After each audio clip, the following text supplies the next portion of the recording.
Je reçois maintenant une femme qui écrit des livres érotiques sous la plume de Madame de Scandale et publie Mémoires épicuriennes. Mais le plus extraordinaire, c'est qu'en même temps, elle est professeure. Elle vient de prendre sa retraite. Et comme elle était enseignante, elle ne pouvait pas dire qui elle était parce qu'elle avait peur de perdre son emploi à ce moment-là. Il s'agit donc de Mme Chantal Morin. Bonsoir, Mme Morin. Bonsoir. Vous ne vouliez pas dire à vos étudiants que vous écriviez des livres érotiques? Non, il n'y en était pas question. Pourquoi donc? Parce que c'était dangereux que je perde mon emploi, parce que dans une école, il faut quand même faire attention à ce qu'on fait, à ce qu'on dit. Vous savez qu'on n'a pas le droit de toucher un élève, sinon c'est la catastrophe. Et puis, tout simplement d'écrire de l'érotisme, c'était vraiment... En fait, je me censurais, là. C'était comme... ça aurait été dramatique. À quel niveau vous enseignez? Au primaire ou au secondaire? Moi, j'enseignais le secondaire. J'ai enseigné de 1 à 5 là, durant ma carrière et j'ai terminé en première secondaire.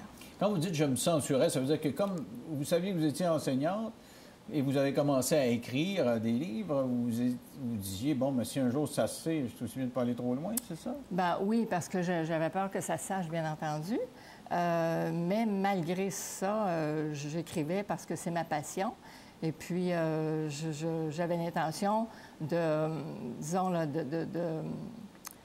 au moment où je prendrais ma retraite, bien, de faire en sorte d'être connue puis de continuer à écrire parce que j'adore ça, l'écriture. Bon, alors, qu'est-ce qui fait qu'une professeure de secondaire est fascinée par l'érotisme?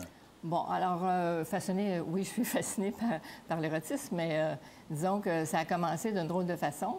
On était des amis sur la mer à Cuba. Et puis là, il y a un individu qui nageait sur le dos et puis qui était, disons, un peu avec un membre qui regardait le ciel. Ah, alors...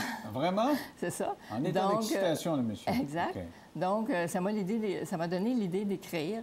Et puis, à partir de ce moment-là, bien, j'ai pas arrêté. Alors, tout ce qu'on me racontait, mes amis, tout ce que je pouvais lire, tout était sujet à inspiration. Mais le gars, c'est un détail, là, mais le gars était nu ou quoi? Oui, il était nu. Dans un Club Med tout nu? Ou en fait, on était en kayak sur l'eau, et puis on se promenait, puis tout à coup, on voit ça. Alors, on se demandait si vraiment, ce qu'on voyait, c'était vrai. Et là, vous êtes dit, comme c'est assez particulier comme situation, ça vaudrait la peine d'être écrit. Oui, oui. C'est comme ça que ça a commencé, vraiment.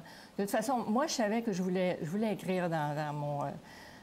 disons, à la retraite, je voulais écrire. Oui, mais d'un professeur à la retraite, on s'attend à ce qu'il y ait professeur de géographie qui écrive sur les reliefs de la toundra ou je ne sais pas quoi, là, mais pas sur l'érotisme. Non, mais quand même. Moi j'enseignais le français, donc j'ai enseigné la nouvelle littéraire pendant 14 ans, alors c'est ce que j'écris, les nouvelles littéraires. Et bon, ça a tombé sur l'érotisme parce que ça m'amuse tout simplement. Et puis c'est comme une espèce d'exutoire parce que quand on enseigne au secondaire, avec les nouvelles...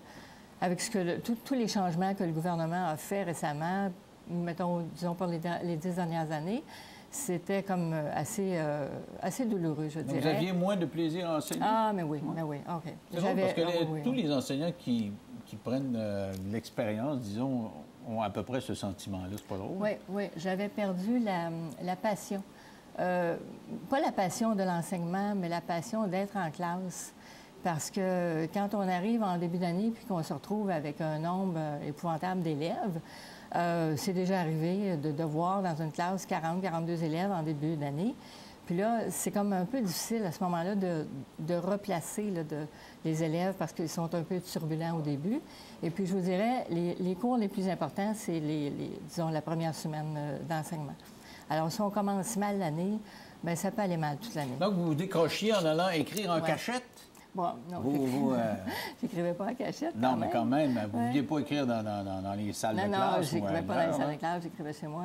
Il prenait un vilain plaisir à émoustiller mes sens un à un. Et là, je ne dirai pas les mots qui suivent parce que ça va me prendre des bip-bip. Ouais. Donc, pour une femme professeure, je ne demanderai pas votre âge, vous êtes à la retraite quand même. Vous avez ces idées-là en tête, vous pensez au sexe tout le temps? Non, pas du tout. Mais vous prenez ça où, vos idées? Bien, je les prends partout. C'est facile d'écrire de l'érotisme parce que, En fait, j'ai enseigné la nouvelle littéraire pendant tellement longtemps que tout simplement rajouter des mots, c'est un nouveau vocabulaire. Finalement, ce sont des mots placés à côté des autres, mais c'est des mots basés sur l'érotisme, tout simplement. OK, c'est pas parce que vous êtes une bête de sexe vous-même. Pas du tout. Ah, vous n'êtes pas une bête de sexe. Non, pas du tout. Ça aiderait, il me semble, pour l'expérience, non? Mais donc, quand vous avez commencé à écrire ça, vous avez publié, vous étiez enseignant. Oui, oui, la Vous ne l'avez première pas fois. dit à personne? Non, fallait pas. Dans votre milieu de travail, il n'y a personne qui était au courant? Bon, j'avais 2 amis qui le savaient, là, des amis proches, mais personne ne le savait parce qu'il fallait pas que ça se sache, là, mais vraiment pas du tout. Et puis, c'est parce que l'enjeu était quand même assez gros. Parce que perdre son emploi, c'est pas seulement ça qui arrivait, là. C'est que je perdais aussi ma pension, c'est-à-dire que j'aurais pas pu la prendre avant l'âge de 65 ans. C'est quand même énorme parce que j'avais l'intention de la prendre à 60 ans, c'est ce que j'ai fait. Puis là, 60, c'était quand même 65, c'était quand même beaucoup, là. Disons que ça dépassait là, le... Mais c'était automatique perdre votre emploi? Est-ce qu'il y a des représentants syndicaux qui vous ont dit ça? Oui, oui. C'était le président du syndicat qui m'avait dit que même l'avocat du syndicat m'avait dit que je risquais de perdre mon emploi. Et je suis certaine que ce serait arrivé, effectivement. Avez-vous des enfants, un conjoint ou... J'ai 2 enfants. Mais qu'est-ce qu'ils ont dit de ça quand ils ont su que maman écrivait des nouvelles érotiques? Bon, c'est comme écrire autre chose, hein? C'est comme ça. C'est comme écrire n'importe quoi, finalement. Comme je vous dis, c'est des mots placés les uns à côté des autres. Alors, c'est... Non, je comprends, mais... Comme... Alors, peut-être que là, vous sortez... c'est un coming out, là. Vous êtes sur la place publique, là. Demain, peut-être qu'en allant faire votre marché, il y a le boucher qui va dire « Oh, si elle écrit des romans érotiques, peut-être qu'elle aime ça. » Non, mais il y a un jugement, là. Oui, il y a un jugement. Il ne faut pas avoir peur des jugements. Oui, non, on s'entend qu'il y a une espèce de préjugé, là. Ah oui. Il ne faut pas avoir peur, mais moi, je n'ai pas peur parce que je suis pas... Je sais ce que je suis, OK? Puis je ne suis pas une bête de sexe, comme vous dites, mais je suis écrivaine, tout simplement. Alors, c'est comme ça qu'il faut le prendre. Et puis, je suis certaine que je n'écrirai pas que ça dans ma vie. J'ai d'autres projets d'écriture. Et puis, je vais y aller au fil du temps. Là, je vais y arriver. Mais parlez-moi de vos enfants. Comment ils ont réagi? Qu'est-ce qu'ils vous ont dit quand... Bon, c'est difficile, parfois difficile à prendre pour des enfants. Oui, sincèrement, c'est pas évident. Ouais. Et quel est votre argument pour les convaincre que maman peut écrire ça? J'ai pas d'argument. J'ai pas apporté d'argument. On n'a pas élaboré là-dessus. Et votre conjoint? Je n'en ai pas. Ah, OK. Alors, vous n'avez pas besoin de travailler fort à cet égard-là. Non, pas du tout. Mais là, peut-être vous allez en avoir avec ça. Peut-être ça va fasciner des hommes. Restez là, on fait une pause et on poursuit cette conversation en retour dans 3 minutes. À tout de suite.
Marc Bellemare rejette les conclusions du rapport Bastarache. Il fait confiance au jugement de la population qui, selon lui, a bien compris ce qui s'est passé. Il ajoute qu'il va continuer de réclamer devant les tribunaux la nullité de la commission Bastarache. Pour la première fois, la SPVM admet que les policiers ont des quotas de contraventions à remettre. L'inspecteur-chef Stéphane Lemieux a expliqué à notre reporter Denis Thériault que l'objectif est en nombre de contraventions et non en montant d'argent. Des centaines d'orphelins de Duplessis qui n'avaient reçu aucune indemnisation vont recevoir leur dû. Un nouveau décret vient d'être émis à cet effet. Ils doivent cependant s'engager à ne pas poursuivre en justice les personnes qui les auraient maltraités.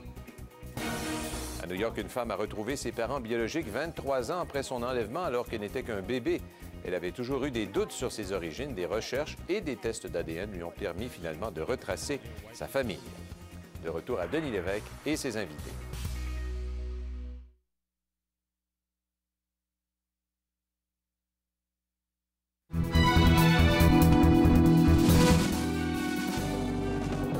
Avec moi, Madame Scandale, Chantal Morin, ancienne enseignante qui publie des livres érotiques. Pourquoi Madame Scandale, votre nom de plume? Oh, comme ça. En fait, le premier, Madame de Scandale, le deuxième va être Monsieur de Pervers et le troisième va être Mademoiselle de l'Audace. Alors, je voulais faire un peu 18e siècle. C'est pour cette raison-là. Je trouvais que c'était vendeur aussi. Scandale, pervers, audace. Scandale. Je pensais que ça ressemblait à Stendhal. Oui, ça peut, oui. Ah oui, peut-être. Oui, alors, expliquez-moi, ce sont des nouvelles, donc c'est érotique, mais vous avez une histoire pour chacune des nouvelles? Exact. Alors, ce sont des histoires qui ne s'arrêtent pas là où le sexe commence. Alors, c'est vraiment comme ça que je peux définir ça. Et puis, pour chacun des livres, on retrouve 17 nouvelles. Dans le premier tome, ça se passe au Québec. Dans le deuxième tome, ça va se passer à l'étranger. Et dans le troisième, bien, ça peut être un mélange des deux, mais peut-être dans l'espace. Au début du livre, vous dites à l'intention de vos amis, je me suis inspiré par des choses que vous avez vécues. Donc, il y a des faits vécus là-dedans ou quoi? Oui, mais c'est pas vraiment des... Quand je parle de faits vécus, ce ne sont pas vraiment des faits érotiques.